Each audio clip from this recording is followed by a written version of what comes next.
in this movie about a false reality. I won't name the film. Everyone knows the name of it. But in this film, the main character has a conversation with the architect of this false reality. And the architect tells the main character that initially he had created the false reality to be perfect. That it was a paradise, a utopia, so to speak. Except it didn't take. And this is the inference. The inference is that it dissolved.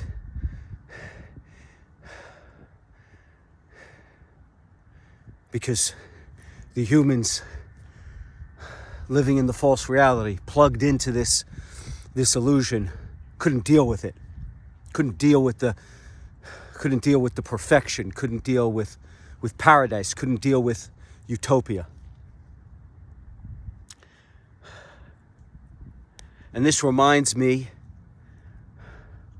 of an experiment that I learned about recently called mouse utopia. Look it up. Very interesting set of studies where this scientist creates what is essentially a utopia for mice, where he gives a colony of mice perfect environment. No predators, no disease, unlimited food and water, shelter. Everything is absolutely perfect. And they flourish for a time. And then it all collapses. The social order, social fabric of the utopian mouse society starts to degrade into absolute decadence and depravity, aggression, apathy, and the whole society disintegrates into chaos.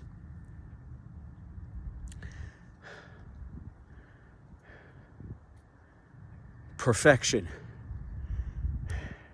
abundance, paradise, all these things, when Yahuwah, when Elohim is not present, will degrade, disintegrate, and ultimately obliterate. Man tries to create with his own hands, fashion and build with his own ingenuity, utopias, paradisical societies. We gain all sorts of wealth and abundance. We're living right now in the richest, wealthiest, most technologically advanced society that ever existed. And we are unhappier, more depressed, more hateful, more angry, more arrogant, more conceited, more depraved, more defiled, more debased, more at war than we've ever been. Ever. You have to think about that. Why is that? The architect in the film tells the main character he created perfection. It was a work of art.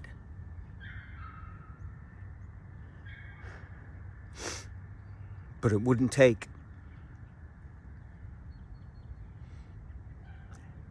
Every time animals populate to a point of limitation where they have enough food and they're able to procreate and they're able to grow their society and they flourish. Ultimately, it hits a breaking point, followed by disease, famine, death, collapse of their society. Every human civilization, every single human civilization throughout history, I may be getting the numbers wrong. I think it's somewhere between the numbers of 36 and 38 civilizations that we know of, that we've documented. Who knows how many civilizations before that? But of the civilizations we've documented, 36 to 38 of them, all of them have collapsed. All of them. And all of them follow the same arc. They get to a place of relative peace, abundance,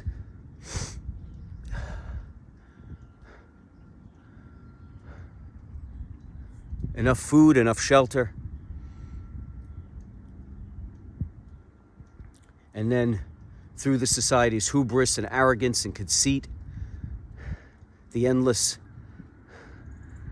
clawing, scratching, cannibalizing for more and more and more, empires build to a crescendo, and then the social order deconstructs like clockwork. It dissolves into decadence and depravity, and it tears itself to pieces. And you could see it on the individual basis of man as a proxy for society, or society as a proxy for man. Every time a man gains so much that he becomes so wealthy, so accomplished, so much abundance, yet lurking in the heart of that man is darkness, is depravity, is defilement, is debasement, is boredom, hubris, arrogance, conceit, anger, despair, depression, anxiousness, frustration, seeking more answers, never getting enough. Every question asked, another question lies behind it. Every door open, another door lies behind it. Every mountain climbed, you're at the bottom of another, and it's never ending. It's never enough. I'm not saying this is everybody, but on the whole, this is the story of man. No matter how much we get, we're unhappy. No matter how much we have, we're depressed. We feel sorrow. We feel unfulfilled. We feel unsatisfied. We feel ungratified.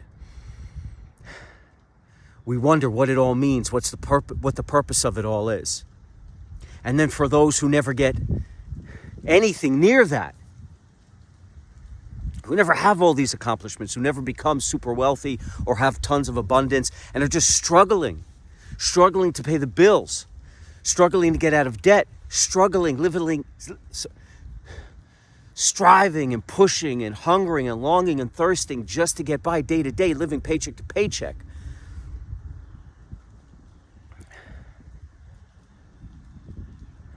The same unhappiness, the same search for meaning, the same questioning, the same wondering. When will they get their just desserts? When will we have our due? When will we have our day? When will we get what we've been promised? When will it all work out? What is the meaning of my life? All of these questions, no matter if you're super rich and wealthy or super successful and accomplished, or whether you're just scratching, clawing, just to pay the bills, just to get out of debt, just to make it day to day, put food on the table for your family. In fact, a lot of people who have simple lives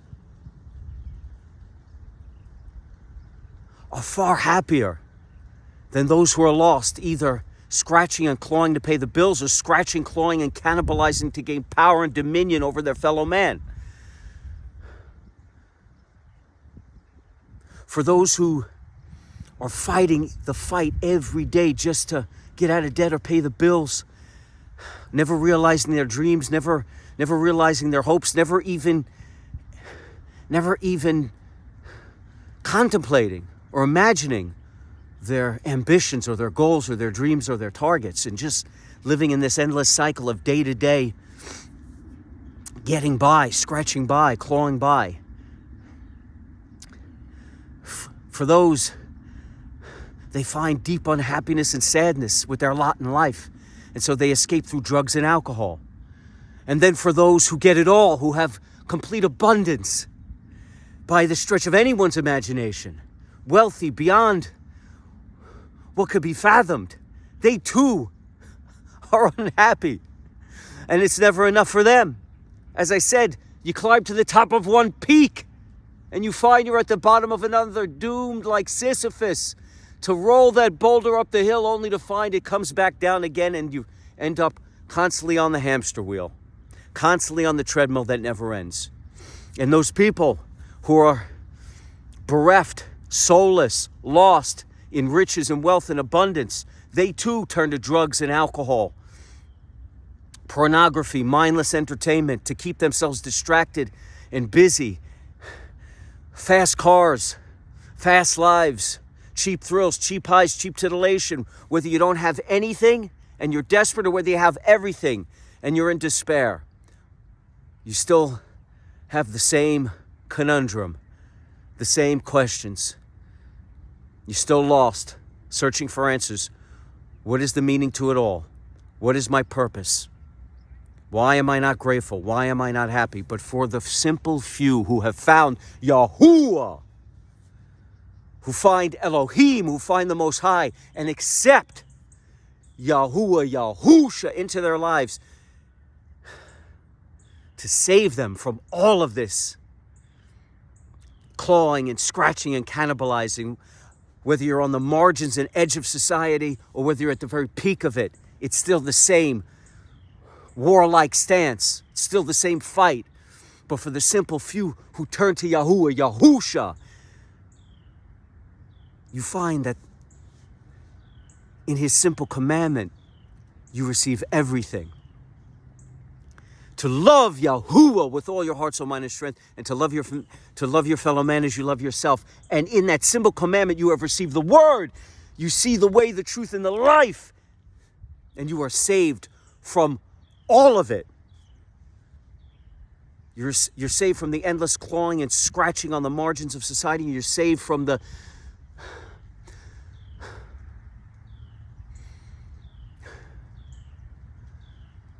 doomed plight of Sisyphus, pushing the boulder up the top of the mountain, getting it to the peak for just a moment before it rolls back down on you. Endlessly chasing dreams and promises only to find broken hearts and no meaning. You're saved from it all. And this is what the architect in that film doesn't understand, because the architect is the ghost in a machine, is the figment of a machine's imagination, is the machine itself trying to create what it thinks humans want in a false reality, in an illusion. And it's why the humans in that illusion find no happiness, find no peace, and are constantly miserable and at war, constantly trying to tear down the illusion, even though they don't know it's an illusion. It's why the mouse utopia descends into chaos. It's why every animal society descends into decadence, depravity, famine, plague, destruction, apathy, and ultimately population collapse. Animals do not know Elohim. Animals do not know the Most High. Animals are without the salvation of Yahuwah, Yahusha, and man, living in an illusion, in a mirage, in this hallucination, fooled by it all, not seeing the zeros and the ones behind it, doomed to be misled by the corruption and the evil whispers of the architects that weave this false reality into an oasis in the desert that that you chase only to find that no matter how much you thirst, long, cry out for that drink of water to soothe, to refresh, to clean your parched throat. You find that when you drink from that beautiful oasis, you find that you're choking on sand because it's not real, because you are without Elohim, because you are without Yahuwah, because you are without his salvation. And so you are bereft, lonely, evil, sinful, decadent, imperfect, like Icarus, in your hubris, in your arrogance, thinking that you can concoct and create a way out of this construct, of this hallucination, by fashioning wings such that you could fly. Only in your conceit and arrogance, you fly too close to the sun. Your wings singed, you plummet back to earth. You try to fashion a god with your hands. You cannot fashion God with your hands. You only fashion deities, idols to decadence and corruption and defilement and depravity. That's what Mouse Utopia descends into. You should read what happens to the mice in this experiment. It sounds an awful lot like our society today.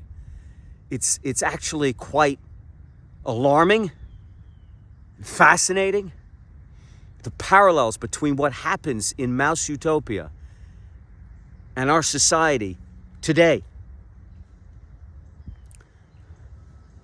It resonates that we are in the times of trial and tribulation. We are in the times of Noah. Our society ultimately will collapse.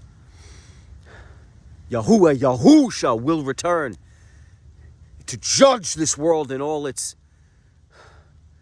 evil, all its sin, all its defilement, decadence, depravity, and debasement, as we have allowed ourselves to be led astray.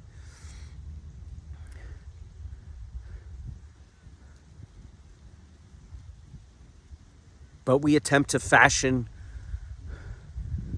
Elohim today with our own hands as we look to construct technologies that will somehow lift man higher and higher and higher to the heavens, like the Tower of Babel, another allegory for our society.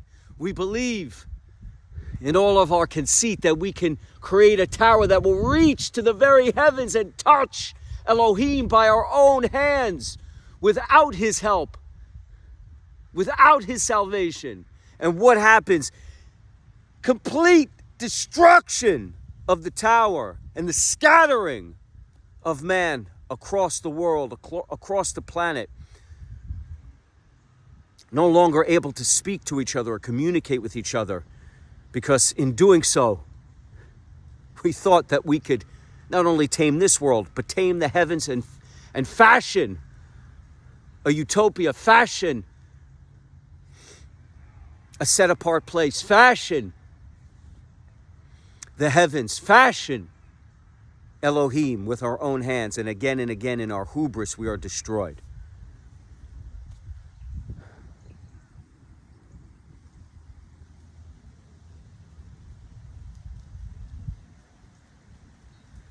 But the simple man who asks for salvation finds that in the most simple of things, he receives the only abundance that lasts. Because whether it's in Mouse Utopia, where the animals receive abundance and tear its society to pieces, or whether in every civilization that's ever existed in recorded history, all of them collapse, having achieved abundance, having achieved all of the accoutrements of comfort and peace. The great inventions, the great ideas, the great philosophies, the great societies, food, shelter, clothing, time to spend with family, time to spend on education, time to spend on knowledge, time to spend on art, when societies grow and achieve great things to the point of such fulfillment and abundance, man-made fulfillment on the surface, not in the hearts of man, but on the surface of the society.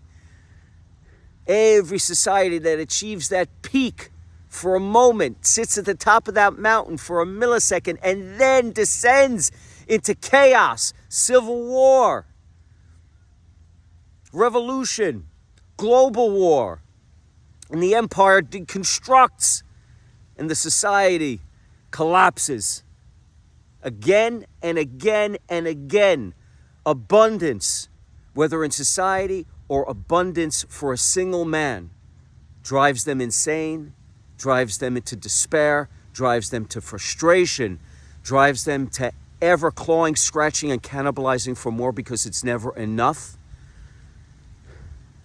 Because abundance without Elohim in your heart, without Yahuwah in your life, without Yahusha, the Son of the Most High who saves, the Most High who redeems, the Most High who delivers, without Yahusha's salvation and the cleansing of your heart, the righteousness of your heart, without that single commandment to love Yahuwah with all our heart, soul, mind, and strength, and to love our fellow man as we love ourselves,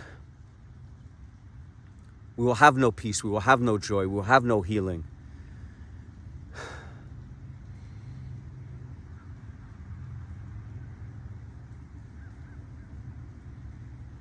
We will have no love, no true love, and we will not have everlasting life. And so we will ultimately be led astray, misled, corrupted, beset by evil, and doomed. But with Elohim, with Yahuwah in our hearts, with Yahuwah's salvation, we are renewed, refreshed, revised, reconstructed, recreated, and reborn once again in His image and in paradise as we once were, when we did have it all, when we did have abundance, when we did have peace, healing, true joy, true love, and everlasting life, until we were cast out, until we were led astray by the serpent, by the dragon.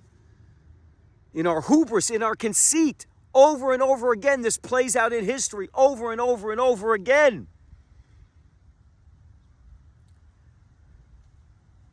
But in the simple things, in the simple commandment, in the simple salvation of Yahusha, we receive all. We receive not only abundance, but more than we could ever have hoped to imagine, such that our cup runneth over, and we are compelled to share the good news, the Besorah, with our fellow man, such that we can't help ourselves but be out here in the wee hours of the morning as the sun is rising, shouting from the rooftops the glory of Yahuwah, Yahusha, and His salvation. True abundance.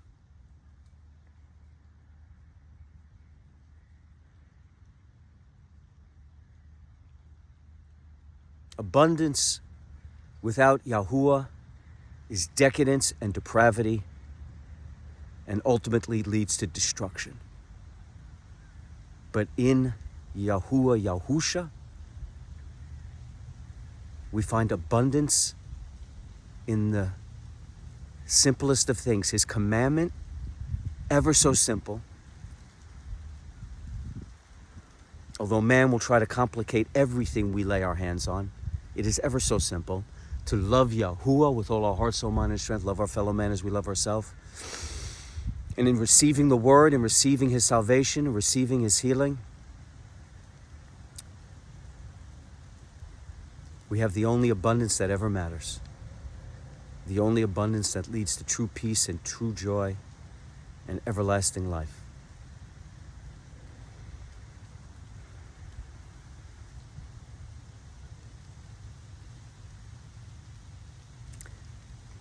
And although we won't find utopia here, on this planet, in this time, in this world, in receiving the word, in following the commandment from which all good things spring, in receiving the breath of Yahuwah, so that we are guided in living the way, the truth, and the life, and receiving the light of this world, such that is He, that when it beams down upon us, it heals us, comforts us, protects us, fills us from within and heals us from within, and shines, illuminates, and blazons the narrow path that leads to the narrow gates, from which you can see the beautiful light of Yahuwah. For He is the light of this world, such that the darkness cannot comprehend, the darkness cannot overcome, the darkness cannot fathom it. Such that we are now in the light, doomed to stumble no longer.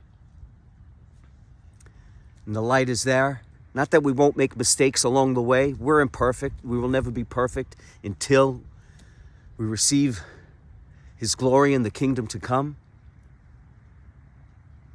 But we'll be ever guided by the ruach, the breath of Yahuwah that keeps us on the straight and narrow as we march tall and steadfast. And we could see the light. It is beautiful. It is bold. It is absolutely bursting forth from that narrow gate, and we could see it.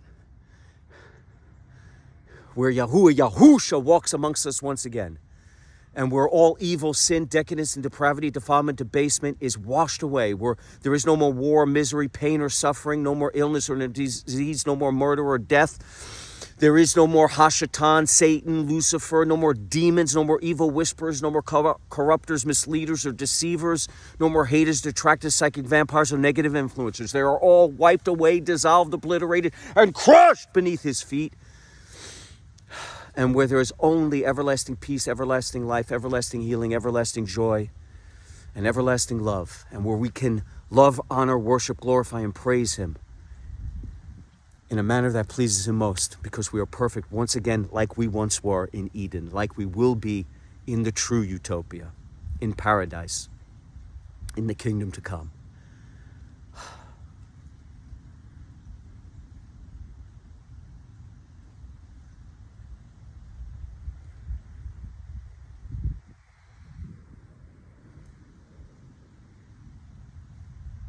You want abundance?